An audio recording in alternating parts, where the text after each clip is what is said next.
Allez, c'est parti pour ce décryptage. Aujourd'hui, on va décortiquer ensemble la théologie profonde et les commandements super pratiques du chapitre 15 de l'Épître aux Romains. L'idée, c'est vraiment de voir comment un texte aussi ancien peut carrément s'appliquer aux dynamiques de nos communautés modernes. Un petit coup d'œil rapide sur notre feuille de route. On va d'abord parler d'accueil et d'espérance, ensuite du ministère de service, puis d'ambition et d'humilité.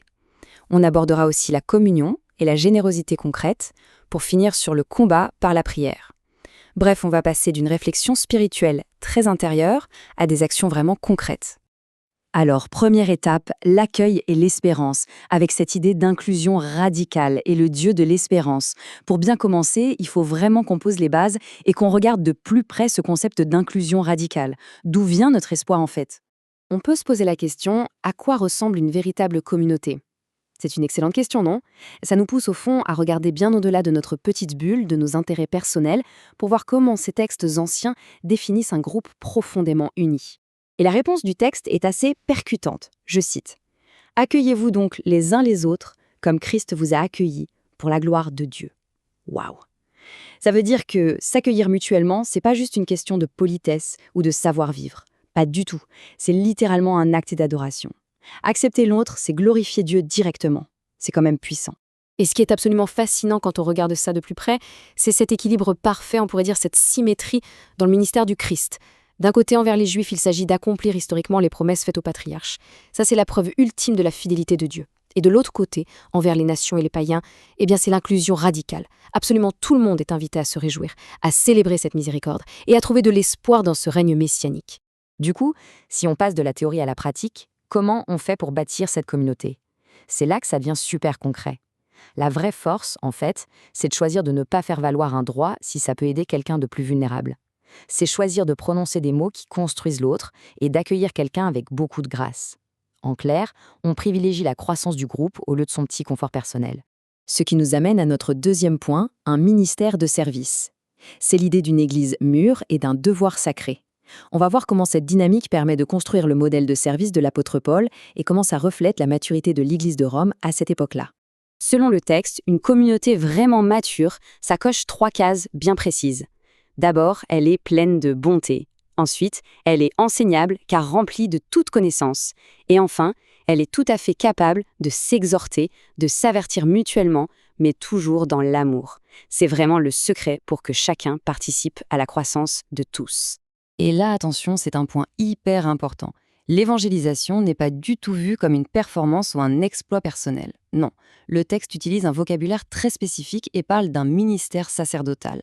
En fait, c'est un langage presque liturgique pour décrire le travail missionnaire. C'est comme si les personnes évangélisées étaient offertes comme un sacrifice sacré et sanctifié, directement présenté à Dieu. Ça change toute la perspective, non ?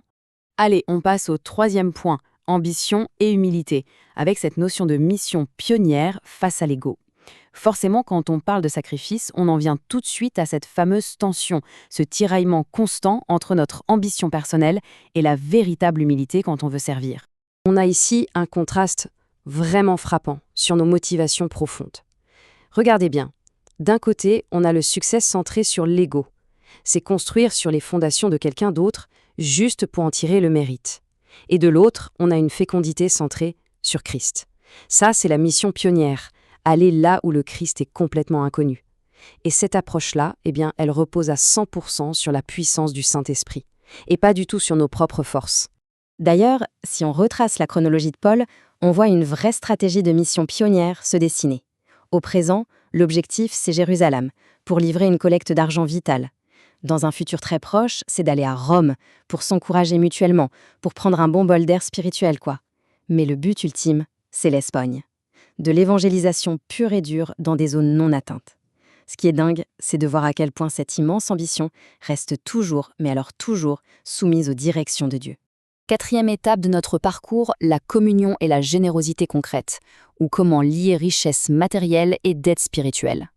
C'est là qu'on arrive vraiment aux expressions tangibles de toute cette théologie, surtout quand on parle d'argent et de ressources. Sur le plan historique, c'est assez beau. Les églises de Macédoine et d'Achaïe ont donné volontairement pour les pauvres parmi les croyants de Jérusalem. Mais attention, ce n'était pas juste une transaction logistique ou un simple virement, c'était un acte de solidarité sociale et spirituelle ultra profond. Ça rendait la communion fraternelle visible, palpable. C'était du concret, quoi. Et quand on regarde comment ça fonctionne, c'est un cycle de réciprocité en 3 étapes vraiment génial. Étape 1, les bénédictions spirituelles partent d'Israël et coulent vers les nations païennes. Étape 2, ces nations répondent en partageant leurs richesses matérielles. Et étape 3, eh bien une véritable communion s'installe entre des cultures pourtant très différentes. C'est une façon magnifique d'honorer une dette spirituelle avec un soutien financier hyper concret. On arrive déjà à notre 5e et dernier point, le combat par la prière entre guerre spirituelle et paix. Là, le texte opère un virage complet. On passe sur un tout autre champ de bataille, un champ de bataille invisible mais particulièrement intense, celui de l'intercession. Et l'appel de Paul est sans filtre. Il dit, et je cite, « Je vous exhorte, frères et sœurs, par notre Seigneur Jésus-Christ et par l'amour de l'Esprit, à combattre avec moi en adressant à Dieu des prières en ma faveur. » Fin de citation. C'est une vulnérabilité brute, complètement assumée. Ça nous montre bien que demander la prière, c'est un immense acte d'humilité. Et c'est aussi un acte de guerre spirituelle qu'on mène ensemble. On est ensemble dans les tranchées. Franchement, la liste des requêtes de Paul ici, c'est une vraie masterclass sur la prière stratégique. Il demande de prier pour être délivré des opposants en Judée, de prier pour que l'argent de la collecte soit bien accepté à Jérusalem, de prier pour arriver à Rome avec joie si c'est la volonté de Dieu, et enfin pour vivre un vrai moment de rafraîchissement spirituel tous ensemble. En gros, c'est chercher la paix activement, tout en étant super lucide sur les dangers concrets du terrain. Bon, alors, comment on intègre tout ça dans notre semaine? Il y a des mesures très simples à prendre. Déjà, ouvrir la parole pour y trouver un peu de réconfort et d'espoir chaque jour. Ensuite, prier spécifiquement pour amener la paix dans une relation qui serait un peu tendue en ce moment. Et enfin, prendre le temps de louer en reconnaissant qu'on fait tous partie de la même famille spirituelle. C'est comme ça qu'une théologie vieille de 2000 ans devient une expérience vivante qui fortifie toute la communauté. Pour conclure ce décryptage, on va se quitter sur cette question un peu piquante, mais tellement nécessaire. Si on considère que notre vie quotidienne est une offrande à Dieu, est-ce qu'on est en train de construire notre propre petit empire, nos propres fondations, ou est-ce qu'on lutte activement pour la paix et l'unité autour de nous? Au fond, est-ce que nos actions reflètent vraiment l'amour radical et accueillant du Dieu de paix? C'est le défi énorme que ce texte nous lance. En tout cas, merci d'avoir suivi cette analyse avec moi. Je crois qu'on a tous de quoi bien méditer là-dessus pour les jours à venir.